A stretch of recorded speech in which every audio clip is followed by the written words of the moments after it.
Hello everyone, welcome to spider E learning. Myself Kailash Gupta. आज हम बात करने वाले हैं गैन स्क्वायर ऑफ 9 के बारे में। आपने गैन का WT गैन का नाम बहुत सुना होगा और उसके अकॉर्डिंगली आपने उससे रिलेटेड डॉक्यूमेंटेशन या उससे रिलेटेड जो भी थ्योरीज है मार्केट के अंदर, उन चीज को एक्सप्लोर करने की भी बहुत ज़्यादा कोशिश की होगी। और समटाइम्स आपने देखा होगा कि मार्केट के अंदर इस चीज़ से लेकर के बहुत ही ज़्यादा लिमिटेड एक इंफॉर्मेशन है।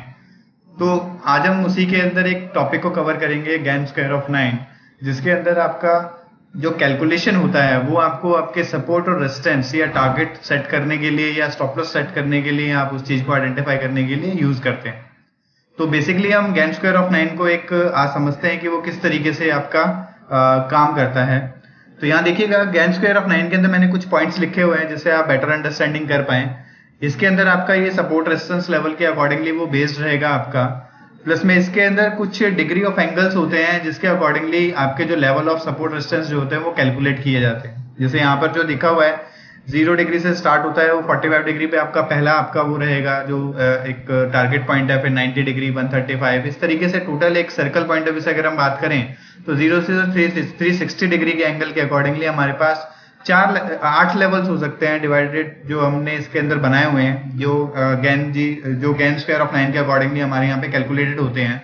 तो यहाँ पर आप अगर 45 डिग्री के अकॉर्डिंगली काम करना चाहें, 90 डिग्री के अकॉर्डिंग काम करना चाहें, तो ये कैसे आप आइडेंटिफाई करेंगे कि मुझे किस पर्टिकुलर डिग्री के अकॉर्डिंग काम करना है या क्या लेवल्स हमें डिसाइडेड करके उसमें काम करने के लिए यूज करना है। अब टिपिकली अगर हम बात करें तो अगर आप गूगल पे सर्च करें गैन स्क्वायर ऑफ 9 के अकॉर्डिंगली, तो यहाँ पर एक कॉम्प्लेक्स सी एक टेबल आती है जिसको कई बार क्या होता है अंडरस्टैंड करने में आपको बहुत ज्यादा दिक्कतें होती हैं या परेशानी का सामना करना पड़ता है।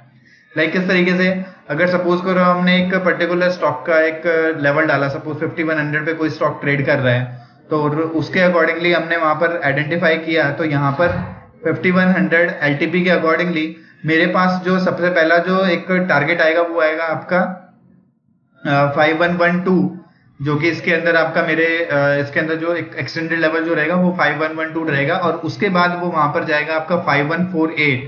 This is the next level. This is किस डिग्री ऑफ एंगल के अकॉर्डिंगली हम इसको कैलकुलेट कर रहे हैं या कैसे हम उसको आइडेंटिफाई कर रहे हैं, कैसे कैलकुलेशन में लेकर के आ रहे हैं, वो हमें नहीं पता है। बट हमें ये जरूर पता है कि भाई इसके अकॉर्डिंगली 5100 के बाद 5112 लेना है, उसके बाद 5148 आएगा, उसके बाद 5184 आएगा, उसके बाद 5220, या फिर अगर उसके नीचे अगर मार्केट चलता है या स्टॉक चलता है तो किस लेवल पे जाएगा, 5094 इज द नेक्स्ट टारगेट। फिर उसके बाद आपका जो लेवल जाएगा 4935, 4917, 5041। इस तरीके से वो वहां पे लेवल्स जो होंगे वो आपके घूमते रहेंगे। That is a very complex कि हमें समझ ही नहीं आता हम किस एंगल के अकॉर्डिंगली काम कर रहे हैं या क्या टारगेट मेरे को डिसाइड करना चाहिए वहां पे। तो इसी को हमने सॉफ्टवेयर के अंदर बहुत ही सिंप्लीफाइड वे में रखा हुआ है, और इसके डिग्री ऑफ एंगल के अकॉर्डिंगली हम क्या टूल के अंदर यूज करते हैं वो मैं आपको आज बताने वाला हूं। तो हम बात कर रहे थे जैसे सेटिंग्स के अंदर हमने टूल सेटिंग्स में आए। टूल सेटिंग्स में आने के बाद हमने गैन स्क्वायर ऑफ 9 पे जाकर के यहाँ पर 1 का पैरामीटर हमने यहाँ पर डिफाइन कर दिया। अभी 1 का पैरामीटर मेरे को 45 डिग्री ऑफ एंगल जो है वो मेरे को कैलकुलेट कर रहा है। For the intraday purpose it is very एक तरह से एक नॉर्मल एक उसमें ये रख सकते हैं कि इंट्राडे पर्पज के लिए आप 1 का पैरामीटर यूज कर सकते हैं। इसको जैसे ही आप सेट करेंगे उसके बाद राइट क्लिक करिएगा। राइट क्लिक करने के बाद एड लाइन टूल्स में आपको यहाँ पर गैन स्क्वायर ऑफ 9 लेवल्स का आपको टूल मिल जाएगा। आप इस पर क्लिक करेंगे, पेंसिल बनेगी।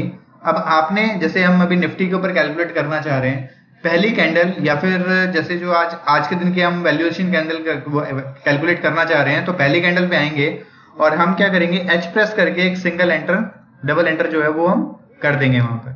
जैसे ही हम डबल एंटर करते हैं तो आप देखिएगा मेरे पास कुछ डिग्री ऑफ एंगल्स के अकॉर्डिंगली कैलकुलेशन आपके पास निकल करके आ गई है कि अगर यहाँ पर जो स्टॉक है 1908 के नीचे अगर चलता है तो 11886 जो है वो मेरा पहला टारगेट था। सेकेंड टारगेट इज मेरा नियर अराउंड 11859 है, और उसके बाद 11832 तक मेरा स्टॉक जो है वो मूव कर सकता है। तो आपने देखा कि यहाँ पर हमने हाईएस्ट पॉइंट पे लगा करके हमने नीचे के पॉइंट्स अपने डिफाइन कर लिए कि क्या क्या मेरे टारगेट्स आज के दिन में हमें मिल सकते हैं, और उसी तरीके से अगर स्टॉक अगर रिवर्स करता है तो अपर लेवल पे मेरे क्या टारगेट हो सकते हैं वो मैंने आइडेंटिफाई कर लिए हैं। तो दिस इज जो मैंने आपका अभी इंट्राडे पॉइंट ऑफ व्यू से आपका आज के दिन के लिए जो मैंने कैलकुलेट किया है वो आपको मैं दिखा रहा हूं। अभी सपोज करो अगर मैं इसके अंदर डेली चार्ट पे अगर मैं काम कर रहा हूं, डेली चार्ट के अकॉर्डिंगली अभी हम बात करते हैं कि मैं यहाँ पर अकॉर्डिंग टू द टॉप कि ये मेरा एक टॉप लगा है 12,103 रुपए का। यहाँ से मैं आइडेंटिफाई करना चाह रहा हूँ कि नीचे किस किस लेवल तक स्टॉक मूव कर सकता है। अब सपोज अगर मैं इस चीज को यहाँ से आइडेंटिफाई करना चाहता हूँ, एडलाइन टूल में अगर जाता हूँ मैं, एडलाइन टूल में जाने के बाद यहाँ पे गैन स्क्वायर ऑफ 9 को सेलेक्ट करें, पेंसिल को हाईएस्ट पॉइंट पे ले जाकर के एच प्रेस करें और डबल एंटर करते हैं तो आपके लेवल्स प्लॉट हो जाएंगे। बट आपने अब ये देखिएगा जब आपने डेली में इस लेवल्स को प्लॉट किया है 45 डिग्री को, वहां पर वो एक सीमित दायरे के अंदर ही रह गया है, आपको नेक्स्ट प्रोजेक्टेड लेवल नहीं दिखा पाया। वो किस लिए? क्योंकि हमने अभी यहाँ पर जो आपका जो गैन स्क्वायर ऑफ 9 के अंदर डिग्री ऑफ एंगल 45 डिग्री लिया हुआ है, जो हमें शॉर्टर टाइम फ्रेम के लिए यूज करना होता है। अगर हम बड़े टाइम फ्रेम के लिए यूज कर रहे हैं तो मेरे को वहां पर डिग्री ऑफ एंगल अपना वहां पर चेंज करना होगा। तो वहां पर देखिएगा, हम पहले इसको रिमूव कर देते हैं, सेटिंग्स में आएंगे, टूल सेटिंग्स में, टूल सेटिंग्स में आने के बाद गैन के अंदर यहाँ पे जाकर के सपोज करो अगर मेरे को 180 डिग्री एंगल लेना है तो मैं उसके अंदर 4 का पैरामीटर ऐड ऑन करूंगा और इसको सेट कर दूंगा। नाउ राइट क्लिक के बाद मैं एडलाइन टूल के बाद मैं gain square of 9 highest point पे गया, एच प्रेस किया, डबल एंटर किया। मेरे पास देखिए बिल्कुल सिंपल तरीका है कि मेरे को वहां पर कुछ जाकर के ये नहीं देखना कि कब सीरीज चेंज होगी कब नहीं होगी। मेरे को प्रॉपरली बिल्कुल सिंपल वे में यहाँ पे उसने डिफाइन करके अपने लेवल डाल दिए हैं कि 12,000 टारगेट, फिर उसके बाद 11,886 रुपए, उसके बाद 11,778। निफ्टी ने वहीं पर हिट किया और वहीं से रिवर्स कर गया। तो गैन स्क्वायर ऑफ 9 का अपने आप में एक आपको आइडिया है कि वो बहुत अच्छा और प्रोजेक्टेड लेवल उसके जो होते हैं वो बहुत डिफरेंट तरीके से काम करते हैं। तो वही आप उस चीज को सिंपल वे में आप इस चीज को इम्प्लीमेंट कर सकते हैं। तो होप सो आप गैन स्क्वायर ऑफ 9 को वेरी सिंपल तरीके से जो हमने यहाँ पर दिया है सॉफ्टवेयर के अंदर उसको अंडरस्टैंड कर पाए होंगे और आप इसको इम्प्लीमेंट करके यूज करेंगे।